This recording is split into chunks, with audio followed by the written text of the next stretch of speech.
Je m'appelle Ben Salim Ndiaye, je suis le directeur de l'école élémentaire de Djinak Bara. Oui, nous sommes une école élémentaire et nous avons 6 cours, du CI au CM2.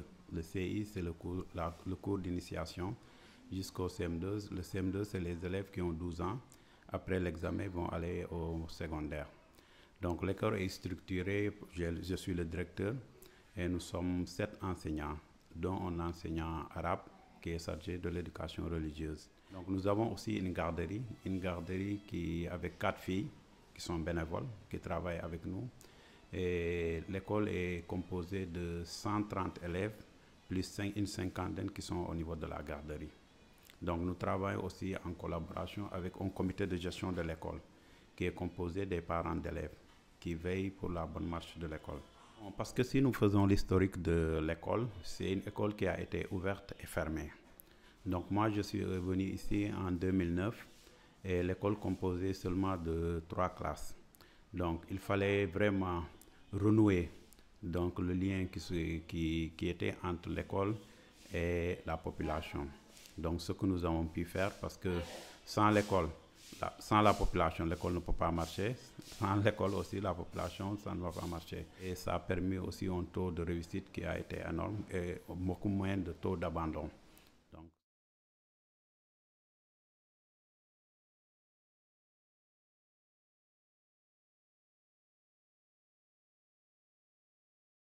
au début, nous avions des problèmes par rapport au niveau des élèves parce qu'ils n'avaient pas aussi des pièces d'état civil.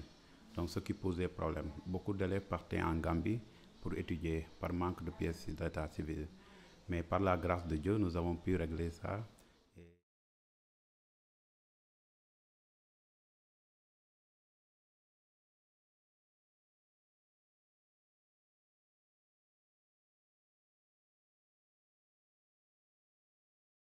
Le français, c'est la langue officielle au niveau de l'école. Donc chacun amène avec sa langue, mais au niveau de l'école, on fédère avec le français. Néanmoins, les enseignants font des efforts pour apprendre quelques mots d'usage, pour permettre de bien communiquer en langage et autres.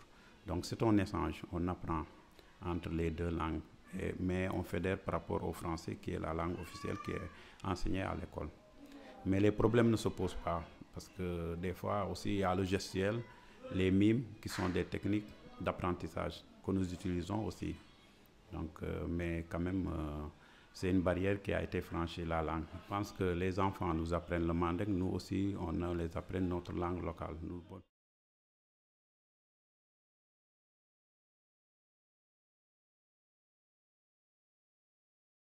On essaie de trouver des partenaires qui nous financent. On achète des cahiers, des bics et stylos, le matériel pour les élèves. Et on demande à chaque parent de donner 1 000 francs. Donc pendant l'ouverture, quand le parent donne 1 000 francs, donc on donne à l'enfant tout le matériel nécessaire pour qu'il puisse étudier.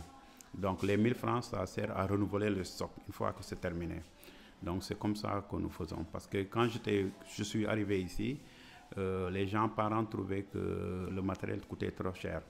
Et ils n'avaient pas seulement les enfants à l'école primaire, ils avaient des enfants qui sont à l'université et d'autres.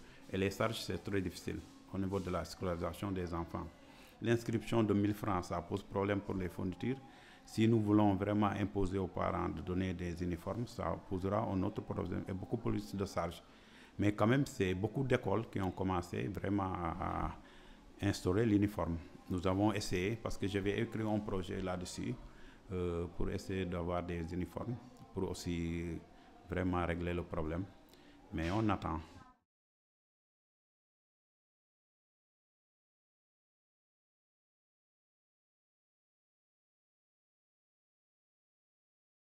Vous savez, l'île, nous avons seulement une école élémentaire.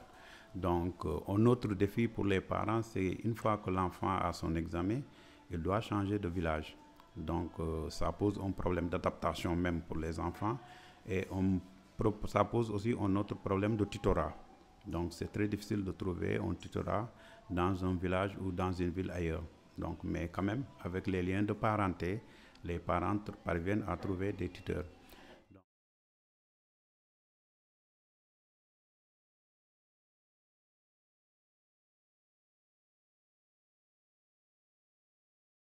Nous avons une trentaine d'élèves d'étudiants qui sont à l'université, et dans cette trentaine, nous avons 5 filles. Donc ça pose que vraiment dès le départ, dès la base, il y a un problème d'inégalité qui se pose. Et nous avons illustré ça par rapport à notre sketch, dans l'exemple du garçon qui a réussi et la fille qui a échoué par rapport aux tâches ménagères. Parce qu'à chaque fois que la fille descendait de l'école, la maman l'imposait à travailler, à laver les bols, à faire les tâches ménagères et autres. Beaucoup de charges qu'à la longue, la fille ne peut pas supporter, et ce qui pose problème. C'est un problème qui existe, mais nous, quand même, nous, enseignants, à chaque fois le moyen se fait sentir, on essaie toujours de sensibiliser, d'expliquer que c'est possible. À chaque fois que des exemples se présentent, on les propose, on les montre, on les illustre pour les dire que c'est possible. Et par rapport des thèmes que nous développons par rapport aux journées d'excellence, parce que chaque année, nous organisons des journées d'excellence et nous mettons surtout l'accent sur les prix des filles. C'est pour vraiment motiver les parents et motiver les élèves aussi davantage pour qu'ils puissent vraiment continuer. Oui. Parce que si vous voyez aussi aujourd'hui, dans le village, vous avez remarqué qu'il y a beaucoup de femmes qui sont analphabètes. Ça pose un problème aussi au suivi des élèves au niveau de l'école, de la maison, ce qui fait un peu un gap au niveau des apprentissages. Donc ça aussi, c'est une continuité. Donc il faut vraiment mettre l'accent sur la scolarisation et le maintien surtout, parce que c'est bon de scolariser, mais le maintien et la réussite. Donc c'est important.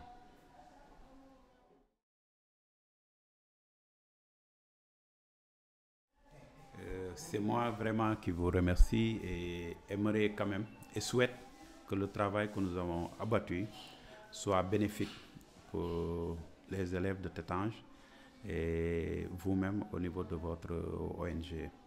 Et je pense que nous avons été à la hauteur de vos attentes. Donc nous vous remercions et nous saluons d'avance aux chers collègues qui sont de Tétange et aux élèves aussi. Merci beaucoup.